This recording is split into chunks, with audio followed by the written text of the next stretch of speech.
Hey, what's up? Andrew Kramer here with VideoCopilot.net, and today we're going to be taking a look at creating a great 3D set extension in After Effects. So here's what we're going to be creating.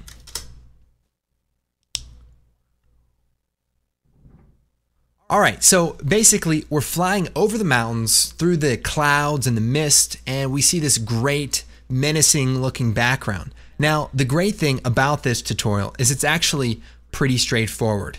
Here's the breakdown of what we're going to be creating. First, we have some stock footage from artbeats.com, and it's a great platform. It's a great start for what we need to do, but we want it to be a little bit more evil. This might be great for like a Western or maybe Back to the Future 3, but we want to take it to the next level. So in Photoshop, what I've done is taken a single shot or a frame from the end of the movie, and I went through and I started adding things like some mountains in the background, and you notice I use the real mountains and add some additional mountains on top, and we have our main mountain right in the middle and maybe some color correction. That way people know we're serious, right? Exactly. Not necessarily. Now, why would we do set extensions or matte paintings? What's the purpose of this? Well, if you think about it in this way, let's say you're doing a movie about the future and you have to have some futuristic landscape. Well, that may not exist yet, but it will in the future. But if you need to make a movie now, you want to create a matte painting, maybe some 3D buildings, some cars, flying lights, and all that good stuff. And that way your movie looks like it's in the future, or it's an ancient period movie where you're in Rome and you have to have all these old buildings, all that stuff. So matte paintings are a great way to establish the landscape of your film. Or maybe they see something like this. And actually, we're flying over the mountains, and what's that in the distance? It's a Starbucks coffee. Now that makes a great movie. It's very convenient too. You just have to hike over this hill. Okay, so let's go ahead and get started, and we're gonna have a blast. This is the final result that we're going for, and I gotta say, what I love about this tutorial is that there are so many possibilities. You know, we're covering so many different techniques, from 3D motion tracking to compositing a matte painting from Photoshop, adding particle effects, color correction, sky replacement. You know, it really has some amazing possibilities. So please be thinking about different things that you can do. And I also like that we're taking a project that's somewhat complex and doing it all at once. You know, it's one thing to talk about one technique at a time, like, okay, here's how you do a matte from a footage, or here's how you do a sky replacement. But to be able to show you all of the different techniques and how they connect together and how they can be managed in a single project is great for people who are learning, because then they can see how these different techniques go together and come together for a final result. So what we want to create is this effect. So how would we go about getting this started? So the first thing we need to do is get some footage. So get a helicopter and a video camera and some duct tape and go to the desert or wherever and fly really, really dangerously close to the mountains and get a cool shot like this. Now, if you can't do that, you can go over to artbeats.com, where this clip actually comes from, and it's called T505-2. -1 was good, -3 was all right, but -2 was the ticket. In most cases, you want to create your matte painting in Photoshop because you have all these great image editing tools and you can bring multiple images together and blend them in nicely. So what you want to do is take your footage, your source material, and create a still frame. So we can put it into a new comp, just like that, move forward to the end of the shot where you want to have the matte painting, and just choose comp, save frame as file. And just make sure it's set to best and render it out. And then we're going to send it over to the matte painting department. Now in this case, it was my 3-year-old daughter, so she put this together. It's pretty simple. We have the one foreground mountain and some background mountains. Now we could separate the background mountains so that you have 2 layers, but in this case I think it will work okay because we don't fly past them too much, so there isn't going to be much of a parallax. It definitely looks good, especially for a 3-year-old. I know it's for a movie that she's working on, and it's pretty exciting. It's about a lost sock and a cat that try to save the world and stuff. So pretty ambitious, to say the least. So let's go ahead and import that into our project. Now it's a Photoshop file with layers, so we'll bring it into our comp, and After Effects is going to pop up this window. We want to make sure to import it as a composition so that we have editable layers. Now we don't need editable layers or live Photoshop 3D, so we'll hit OK. And that brings it in. If we open it up, we can actually see now that we have the layers broken up right inside of After Effects, so it's perfect. All right, so we've got the matte painting for her movie, and it's obviously kind of low budget, and so that's why she asked me to help out with some of the effects and some babysitting. So I think it'll be good. Now the next thing we want to do is take our mountain shot and drop it into a new comp. So we'll drag it into a new comp, and here we have the shot we're going to be using. So before we composite the matte painting, we need to do a 3D camera track. This is a process called match moving or 3D camera solving. And what we're going to be using is a plugin called Camera Tracker. And it's a really cool plugin. And it's also the most inexpensive full-featured 3D camera tracking tool on the market. So you guys may have heard of Buju. It's like $10,000. There's other ones that are, $500, $1,000. This one's only a couple $100. It's full-featured. Oh, and by the way, Video Copilot is actually an official reseller of it. So if you click on the Pro Shop, if you buy it from us, it actually helps to support us. So definitely check it out. Match moving is one of those essential things. So match moving basically allows you to take elements and composite them in 3D space to match the camera. So hopefully you'll use it to create something better than this, but this is the basic idea.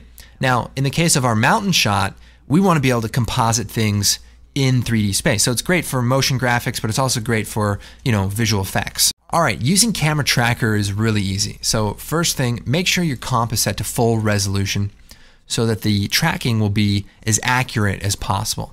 So the first step is to click Track Features. Now, this will take a little bit of time. It's going to track all the way forward and all the way back. So depending on how long your clip is, it'll take a couple of minutes.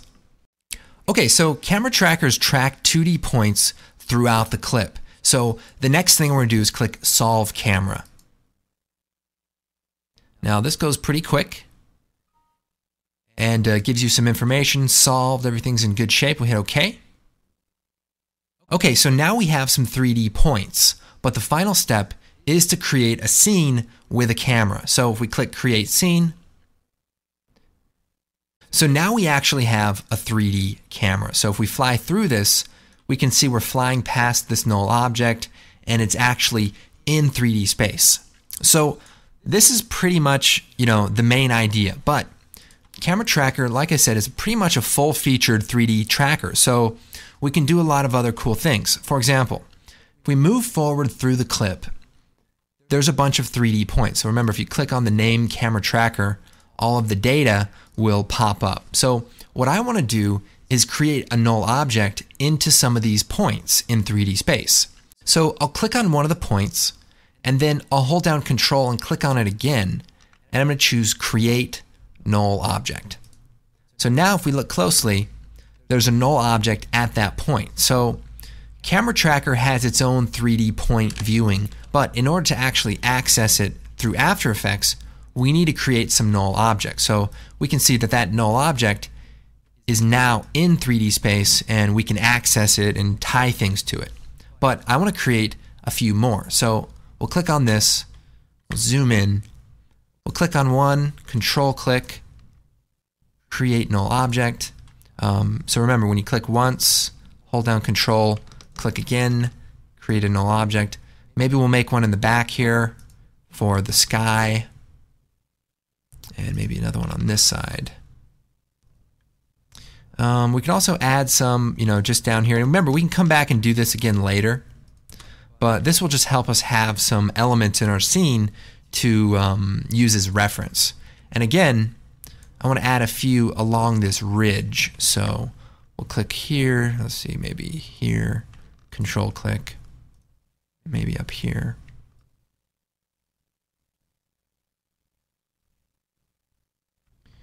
And maybe a few.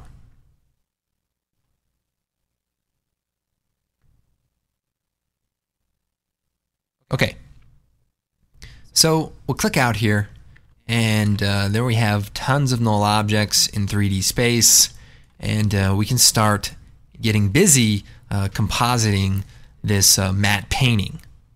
Alright, now before we get into the fun part of compositing our mountains in the background, we need to do some boring rotoscoping. So here is our mountain shot. So I'm going to change the composition name. So I'll choose composition settings, and we'll call this mountain composite, and we'll hit OK. Now I need to create a matte of this foreground mountain, because if we're going to be adding stuff into the background here, we need to make sure that these mountains are in front during the shot, because if we put something right here, these mountains won't obscure it. So what I'm going to do is come over here, we have our mountain composite, and I'm going to choose Edit, Duplicate. So we'll click on that comp, we'll hit Return on the main keyboard, and we'll call this Mountain Roto. And we'll hit OK. Now we're going to open that up. And what we need to do is create a roto of this mountain. Now we can do it a couple of different ways. We can use Illumimatte, but down here it's not really going to work because the background is also dark. So let's go over just some cool ways that we can create a matte when we have a 3D camera track. So first thing, we're going to create a new solid, and we want to make this pretty big. So we'll make it 2500 by 2500, and we'll hit OK. And we'll make it a 3D layer. So I'm going to shut it off for a second. And what I want to do is I want to put it in a position that is along the ridge. So now what I want to do is put this black solid into the same position as one of the nulls that are on the ridge. So this particular null looks like a good choice. So what I'm going to do is, first, we have all of these null objects, and they're all being linked to this one null object. So you can see the parenting if you hit F4 or just right click and show parent. And what I want to do is just set that to none, because we're not going to be moving around the world space of the orbit. So we don't actually need to have that. But I'm going to take this first null, hit P, select the position, choose Edit, Copy, take that black solid, hit P, select the position, and choose Paste. So now if we turn that layer on, maybe we could add a grid effect to it. There we go. And we scrub through, we can see now that that grid is in 3D space and kind of lines up with the mountain. So it's kind of cool. But we're actually going to use it as kind of a roto matte. So I'm going to rotate it a little bit. And we'll shut the grid effect off, and I'll even shut the layer off. All right, so we have the pen tool selected. I'm going to click on the black solid and move to the beginning of the comp. So then I'm going to hit the tilde key, zoom in here, and we want to draw an outline of this ridge. So we'll just go in here and, you want to try to keep it detailed, but we're just going to do it here pretty quick just to get the basic idea. Now we can cut off some of these trees, or you can leave them in depending on how detailed you want this to be. So we've created a roto. So now what I'm going to do is take our footage, and I'm going to delete the camera tracking data because we have it in our other comp. And then I'm going to bring it up to the top here, and I'm going to hit F4, and I'm going to hit the track matte here, and we're going to set it to alpha matte. So what that does is cuts out the area so that we have transparency. Okay, so we can look at this right now, and it's a pretty good job of rotoing it out, but then we can start seeing the background there. So we want to try to fix that as best we can. So if we hit M, we can click on the mask path here, and we can keyframe it. So it's kind of okay in the beginning, and then it starts getting a little bit messed up towards the end. So we can maybe double click on the mask here and try to scale it over so that it fills in this area. And we can even just start moving some of these points around. So maybe select a group of them here, slide them over. We want to get this a little bit tighter. Same thing, these points. So we'll just grab a chunk of them here and just try to move them over to line up. And again, you should probably spend some time doing this because you want to have a nice, clean roto for this edge. This is pretty good. It's pretty close. Now, the thing about this clip, if we take this footage again and duplicate it, we'll put it on top. The thing about the clip is it actually has a natural luma matte because we have this dark area and we have this light area. So what we can do is take it and recomposite it on itself to bring back in some of the little details of the edges. So here's what we'll do. We'll choose Effect, Key. We could do a Luma key, and we'll key out the brighter pixels. So if we solo this, we can turn the threshold up here, and we can see, these edges being reintroduced. So that looks pretty good. Now we have one little problem, and that is, we're re-adding in some of this other stuff. So I'll talk about how we're going to deal with that. Now we might even do a color key here. So we could do key, just a simple color key, click on that and try to punch that out. And that does a nice job of getting some of those other elements. So you can set the feather to maybe 1, and that's nice. But it's still important that we have our other layer keying out this middle part. So what I want to do though is I want to add this back on top. So we'll take the pen tool here, and we're simply going to draw a mask around this the part excluding this middle ridge. So maybe right across here. I'll set the mask color to red. Okay. So we'll just shut it off for a second while we do this, and we'll keyframe the path. So we'll click on path, we'll move forward, and then we'll move this up, move forward, move this up.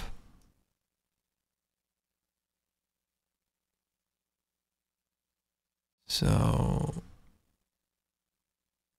looks pretty good. Okay, so we'll set that to add. So all we're doing is adding this part back on top. We'll unsolo the layer, and here we have, a pretty good roto. So remember, because we used the 3D tracking data, it's pretty close, but just getting in there and refining those keyframes makes a big difference. So we'll set this back to add, and that will cut it out nicely. We can even turn on the motion blur for that layer.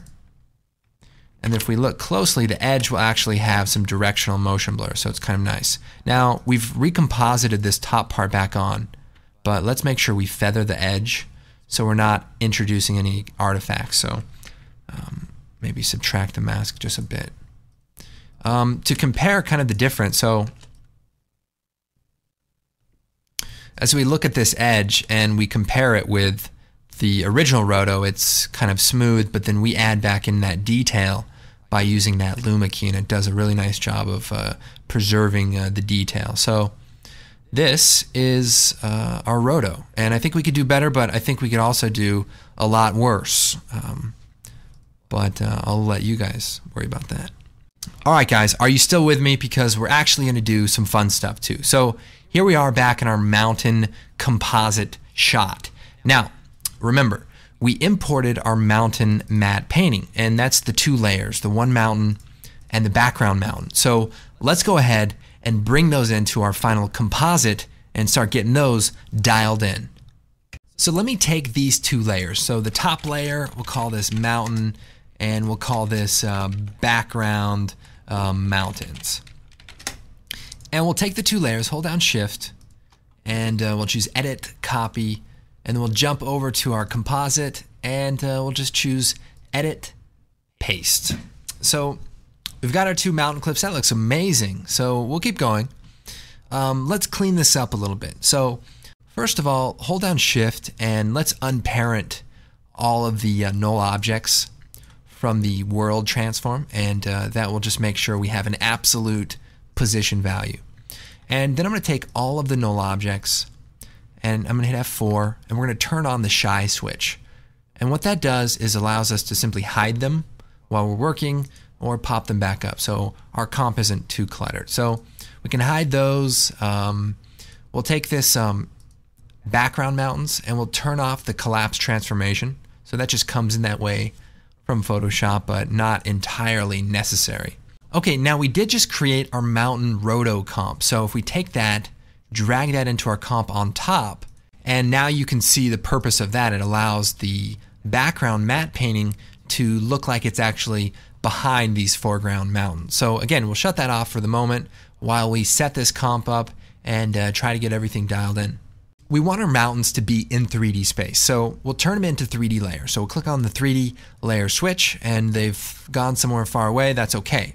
We're going to unshy our null objects from our tracking data, from our 3D tracking data, and we're going to find the null object that is on this back mountain. And I think it was one of the first ones we created. So here it is right here. And we can even hit return and call this, main mountain, so that we know that that track marker is that position. I'm going to hit P, click on the position, and then choose Edit, Copy. And then we can hide them. Then I'm going to click on our main mountain, hit P, click on the position, and choose Edit, Paste. So now our mountain is in the position of that null. And if I move around, it kind of looks like it's in 3D space. So let's go and scale it up a bit. And we can move it into position. Just be careful not to move it out of the realm of that position, otherwise it will look like it's floating, and we don't want that. So we'll scale it up here. And so now we've kind of got something going on. Now we'll shut the back mountains off for a second. We'll turn on our roto. And, we've got the workings of a cool looking shot here. So now one thing I want to do is a quick color correction on our original plate. So we'll choose Effect, Color Correction, Tint. It's at the bottom there. And we'll also add a Curves adjustment. So what I want to do is try to match the color to our mountain. So we'll just bring that saturation down and maybe even add a little bit of green by taking out a little bit from the red channel. So if we just, So that's pretty good. And then I'll take these two settings, copy them, and paste them onto our roto layer. So I'll hit paste. And so that way they'll look good. Excellent. So now we have our back mountains, but we want to use the null object that's on this back mountain right here. So we'll unhide them for a second. I use Control and the up and down arrows to kind of scroll through. And there it is. We'll hit P, select the position, edit, copy. Take our back mountains, we'll turn it back on, and we'll choose Edit, Paste. So there they are, looking good. Now, I'm going to take the back mountains and we'll scale them up, shift them over here, and we'll just kind of move them into place. Now, I want to make sure that I see a little bit of the real mountains in the background right here, and just kind of get the basic position into place. Okay, so this looks pretty good, but we need to integrate the mountains a little bit better with our plate. So what I'm going to do is create a new solid, and this will just be a regular solid that is the same as the comp size. And we'll hit OK, and we'll put it right above the back mountains. So if we shut these two off and click on the black solid that we just created, let's make it a 3D layer, and then we'll take the position of the back mountains and we'll copy it and paste it to the position of the black solid. And this is similar to the roto technique that we used earlier. So I'm going to scale this up, and then I'm going to add a mask to it. So I have that black layer selected. We're going to zoom in, and we want to draw a line along the ridge of these mountains. So we'll just go in there. The more detailed, the better, but again, we're just going to get through it here. So we'll just create a shape, and so now we have just this black solid that is right there. So if we turn on our back mountains, we can now use the track matte for the black solid. So if we set it to alpha inverted, it will use that layer as a track matte. So we can see that it looks a little too smooth though. So what I'll do is I'll take that black solid, hide the masks, and we'll come over here and we'll type in rough, and we'll take the roughen edges effect, put it on the black solid, and we'll bring the scale down a bit, and we can see it kind of gives it these rough edges, and we can turn up the sharpness, maybe make the border a little smaller, and we just want to try to match, the roughness of these other layers. So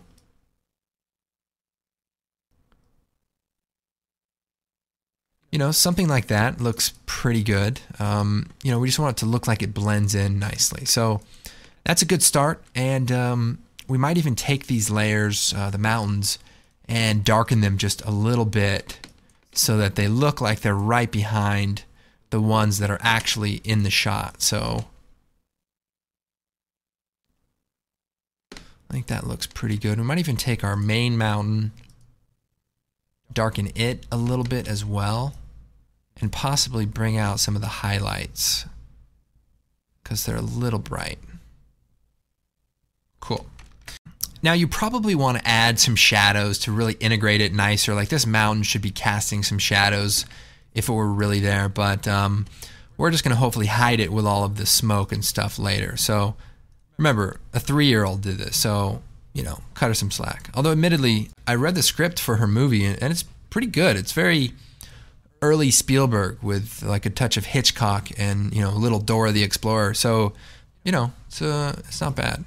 Okay, let's go and make a few adjustments. So first, we could take our main mountain and scale it up a little bit so it's a little more menacing. We can also tweak our roto. So it's a little messed up right here. We might go in there to the mountain roto and adjust some of the keyframes. Now remember, it's a real 3D camera move, so we can really do a lot of cool things. So if I move forward here, let's click on the camera tracker again. And let's add in a few null objects. So maybe we'll add one here.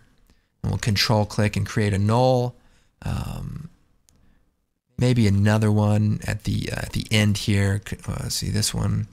Control click and create a null. So maybe just in a few areas here in the foreground. And let me show you what we can do with this now. So to enhance the shot a little bit, I've got these spikes, and I'm going to just copy it, Control C. And we'll paste it into this comp. So we'll hit paste.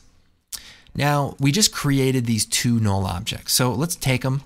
Let's unparent them from the global null. And let's take the position of this first one. Hit P. We'll select it and choose Edit, Copy. Now we'll make our spike. So here we go. 3D layer.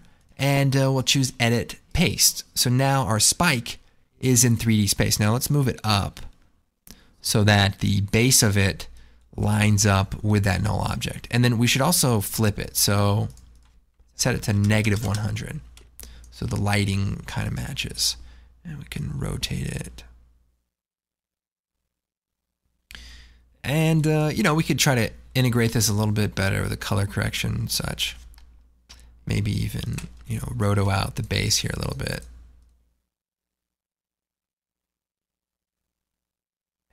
Subtract that portion. Okay. So if we look at this now, we can see that we have these spikes. We'll put it below our roto layer. We have these spikes that are kind of in 3D space, and we can even move them around, maybe closer to the camera, so that they parallax a bit more. I mean, obviously you want to make sure that they take place and they look like they're attached to the surface. But if we, maybe put a few off to the side here, and we could duplicate them, play around with the size. Maybe push this one back a little bit. You should be careful about just moving things arbitrarily. You want to make sure that they are attached to an actual 3D point so that they don't look like they're floating, because this mountain definitely has the floating vibe. Okay, so I've just made a few copies here and kind of positioned them in 3D space kind of close to the camera.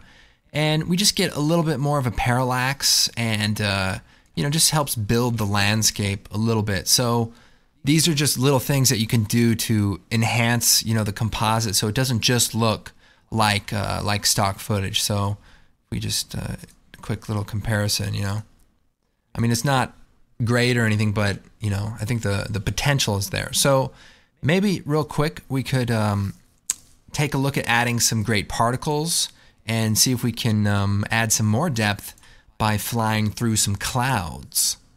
All right, so the next thing I want to do is add some particle clouds. So in our original example, we'll kind of fly through them and then we see them across the land. And I want to try to add some of these. We're going to be using Trapcode Particular, and we're going to create a new solid, and we'll call this particle clouds, and hit OK. All right, so we'll come over here and type in particular and drop that onto our particle layer. So we need to do a couple of things. We need to control how these particles are being emitted. So we'll go into the emitter here, set the emitter to a box, and then we're also going to turn the velocity down to 0. And that's because we just want to float through these clouds. Now, another important thing is we want to make sure that all of the particles are already born so that clouds aren't just popping up. So we'll click on the stopwatch for the particles per second, and then we'll move forward and we'll set it to 0. Okay, so the particles are being born, and then we stop emitting particles. All right, so let's make a few adjustments to the particle field. Let's increase the emitter size. So we'll just tweak the settings here. We want it to be pretty wide and also pretty long. Now, instead of just using a single point for our particle, we actually want to make it a cloud element. So we have this cool smoke element, and we'll drop it into a new comp. And what I'm going to do is create a white solid. And we'll hit OK. And we'll put it beneath the smoke element. And we'll set it to Luma Matte. And that way we'll actually have transparency in the background. So if we go back to our composite, we'll take our smoke element, drop it into the comp. We'll shut it off. And then we'll take our particle layer, scroll down to the particle type, and we'll set it to a sprite. And then we can change the texture to the smoke element layer. Now our layer is a little large, so we might want to modify that, but we'll just hit OK. Come in here. Yeah, it's not too bad. Actually, I think it's okay. We'll go back. Just want to be careful. If you're going to have a lot of particles, you don't want the sprite to be too large or the texture to be too large because it'll take a really long time to render. But this one's actually okay. And we can turn the size up. We can have a size randomness. We can change the opacity. And here we can actually kind of see the idea. We're flying through these clouds. Now, the first batch of clouds we want to make sure is in front of the mountain, because we don't want to deal with the intersection of this mountain ridge. We want to have some in the front, and then we'll have some in the back. So this is pretty good. I might move the particle emitter position down a bit. And, that's pretty good. Might increase the depth. Nice. Now, we can even rotate the particle field. So let's see if we narrow this down so it just looks like a nice field. But we can actually rotate it to match the alignment of the camera. And we can do that through the world transform. So we have rotation of the entire particle system. So this one actually rotates it in the direction we want. So we want to tilt it up a little bit. And then we can increase the height.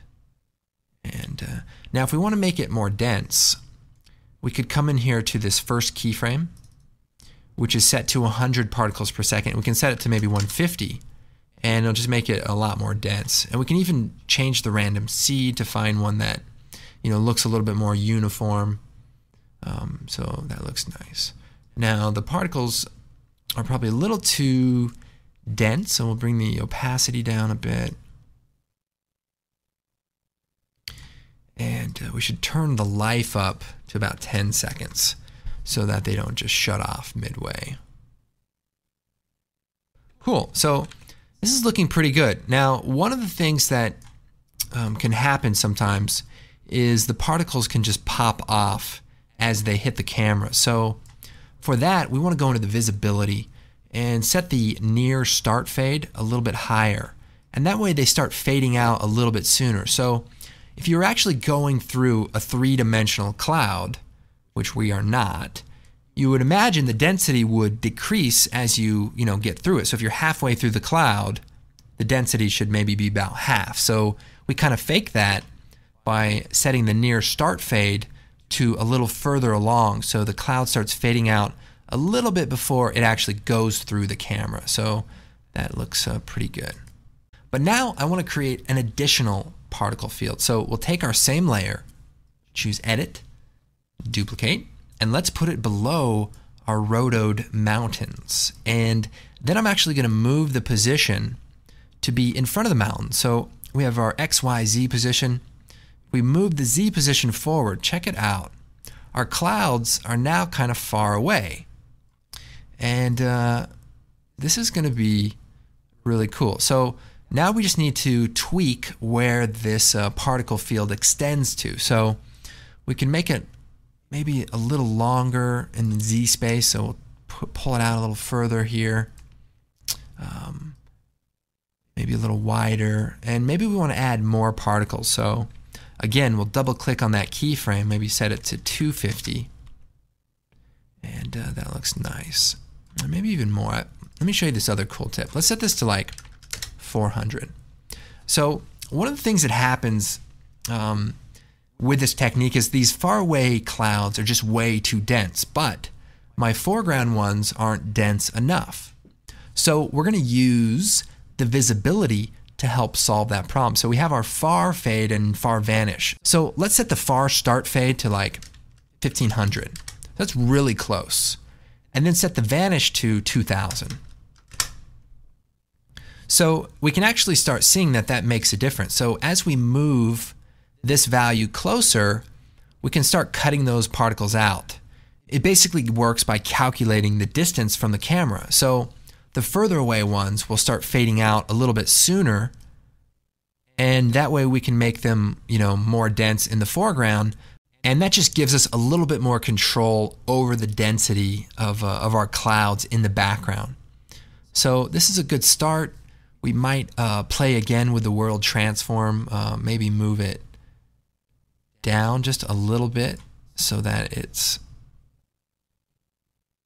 right in that area. And we could probably push it away from the mountains a little bit. There we go. Okay, so we can increase the particle size to make them a little softer, and I would say this is looking pretty good.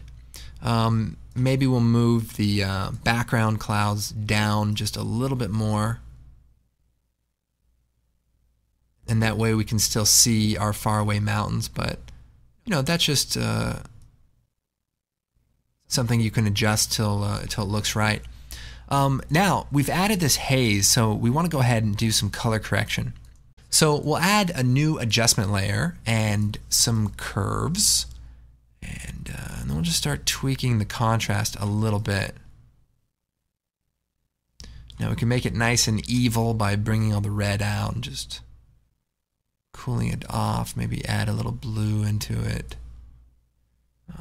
Something weird about the density of this background, so let's tweak the random seed till we find one that's maybe a little more even. Like, that's nice. And yeah. So finally we might do a sky replacement. So how that's going to work is we'll come down here to the bottom layer of our footage, and let's quickly do a Luma key to cut the background out. So we'll choose Effect, Keying, and we'll do a Luma key again, and we'll key out the brighter, and we'll just tweak this until we just see that mountain edge get cut off, and we'll feather it a touch so it's nice and smooth. Cool. Now we may have to deal with this. Let's see. Okay, so that looks pretty good. We've got a little bit of stuff up here we should deal with. Quick way to deal with that actually will just be to roto it out.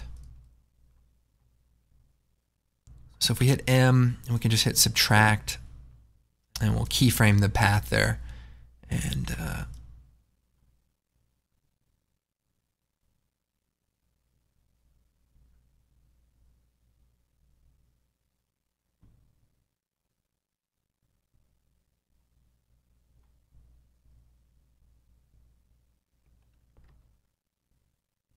And this should work because remember, we have the additional roto layer that's adding those mountains back on top. So this will work pretty good. Now we have this cool sky image, this texture, and we'll bring it out, put it at the bottom here. We'll make it 3D. And we put a couple of nulls in the very, very background. So we'll unshy this and we'll find that null right there, P, copy the position, go to our sky layer and paste the position. So there it is. We'll scale this guy up pretty big, move it into position. Now it's got a bit of distortion, so if we use the optics compensation, so if we reverse the lens distortion and increase that, it will start to flatten that out a bit, so you can see that looks a little bit better. And we'll move it up here.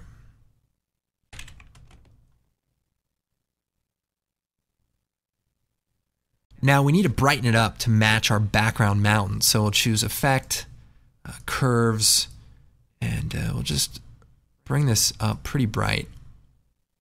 Careful not to blow it out. We want to keep some of that detail, but it definitely needs to be pretty bright to match.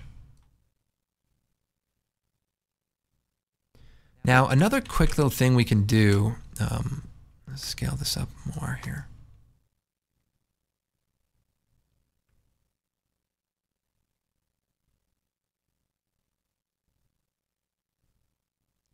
Is we can blend the background back in with the shot. So check this out. If I take the very edge, very close to the mountain, and create a mask, I can subtract that part from the footage and even feather it out a little bit. Now remember, we have that lens distortion on, so we need to adjust our mask a little bit. So we'll just tweak it a little bit. We just want to create a little bit of a hole that we can fill the background in back with the original shot. So if we take our footage and duplicate it, and it takes a little bit longer because we have that camera tracking data on it, so we'll just delete that from the copy and then put this at the very bottom and then shut off the Luma key. So now we have the original footage back on the shot, and we'll delete the mask. So to show you what I have here, we got the original footage, we've got the sky, and now look at the sky. The sky is kind of cut out a little bit so that it blends in the original background, so we can see the real horizon. And because we blended that, we can actually add a little more contrast back into the sky replacement. So it still looks pretty good because we don't have that hard kind of contrasting edge, you know, that goes next to the mountain, but instead it's feathered, so we can, you know, get a little more contrast into our sky. Not that we need to necessarily, but it's supposed to be menacing. Nice. You know, another quick thing that we can do is, like, the clouds are white, but the environment's kind of blue, so we could go to the smoke element and fill that white solid with, you know, like a light blue. And maybe I'll freeze that or lock that. So if I go into the composite real quick, you can see it's a little too blue, so then we can tweak it and then it'll update. So you can see the difference here. That's pretty white. We bring it down, and you know, that looks a little nicer. And yeah, if you use Particular 2, there's like a sprite colorize mode that you can use as well that does pretty much the same thing. So pretty nice, maybe even a little green to kind of blend with the color. So something like that. All right, let's go and take a look at what we have and see if we need to do anything else. Okay, so here it is.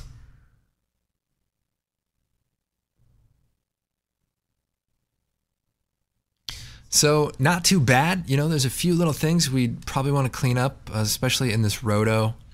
You know, get in there and tighten it up. And if you want to check out a tutorial that helps with Luma mats and dealing with them, check out the advanced, let's see, sky replace. Advanced sky replacement goes into some really cool tips for cleaning up the edges, like around these trees, and getting that edge to be nice and smooth. So that could be pretty helpful. You know, and then just make sure the blur level of things matches. Like this mountain looks a little sharp. I'd probably add a little bit of a blur to it, and there's some little spots in the roto that could be cleaned up. And finally, we might just add some grain. We could just add like an overall grain to everything. Set this to final, and you know, maybe some Kodak Vision. Why not? Why wouldn't you? Yeah, it's pretty cool. Once you get all of the elements in there, I would go back through and you know, give them a final color correction. Like these back mountains look like they're probably a little bit too dark now, because the once we get that smoke in there, it lightens everything up. So just make sure things kind of blend together. Let's see, we'll shut that grain off for a second. You want everything to seem realistic, like it's part of the same scene. And you know, when you have things pop out or look too contrasted, you know, you want to look at like black levels and things, and make sure you have some continuity. So just going through one last time, making sure things look a little nicer. Even with our front mountain, you know, you could color correct the base of it to be kind of washed out, and then maybe the top of it could be more contrasted because it's higher than the elevation of the cloud. So a lot of little things that you can do to you know, enhance the comp and you know, just make it that much better. So remember, I used the clip from Artbeats, and they have a library of tons of stuff. There's another comp that I created of this castle, and I posted it on the blog, got some really good tips and feedback, and one person had a great idea to add some torches kind of on the edge there. So this shot, make some space here.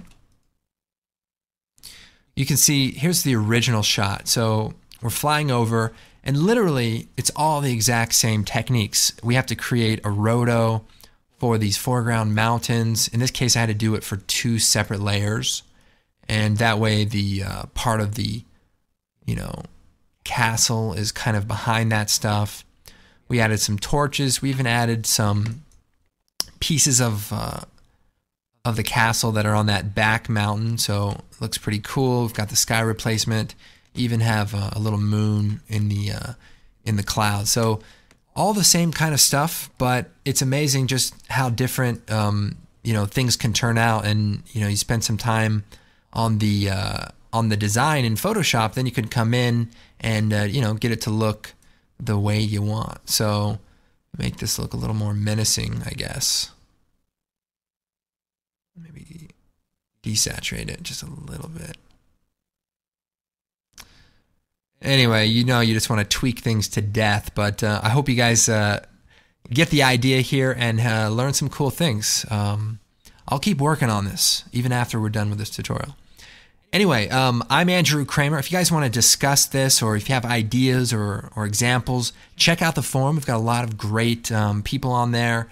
And of course, the blog, we do you know, lots of cool tips and tricks and project files. So, you know, check that out. And of course, help support the site. You know, we've got some great products. We've got optical flares, some really cool lens flare tools, and not to mention Action Essentials 2, which we actually use some of the fire torch elements in this castle shot. So these elements are right out of the Action Essentials collection, and they just go a long way to make things look more realistic. So there you go. I am Andrew Kramer. Thank you so much for watching. You know, I hope you guys enjoyed it. We will see you next time.